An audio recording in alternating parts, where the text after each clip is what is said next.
शिवाजी विद्यापीठाचे माजी कुलगुरू आणि भाई माधवराव बागल विद्यापीठाचे माजी उपाध्यक्ष प्राचार्य रा कृ कणबरकर यांच्या स्मृतिदिनानिमित्त 13 एप्रिलला डॉक्टर रमेश जाधव आणि प्राचार्य रा कृ कणबरकर यांनी लिहिलेल्या भाई माधवराव बागल यांचं संक्षिप्त चरित्र या पुस्तकाचं प्रकाशन 13 एप्रिल रोजी होणार आहे.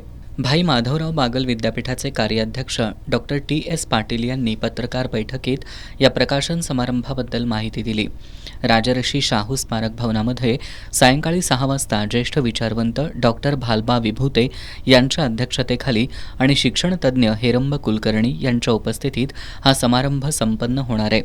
या समारंभात श्रीमंत महाराष्ट्रातील गरीब महाराष्ट्र या विषयावर हेरंब कुलकर्णी आपले विचार मांडणार आहेत. या कार्यक्रमाला नागरिकांनी मोठ्या संख्येनं उपस्थित राहावं असं आवाहन डॉक्टर TS पाटील यांनी केलं. या पत्रकार बैठकीला कॉम्रेड चंद्रकांत यादव, संभाजीराव जगदाळे, रवी जाधव, जितेंद्र कांबळे, शंकर काटाळे उपस्थित होते.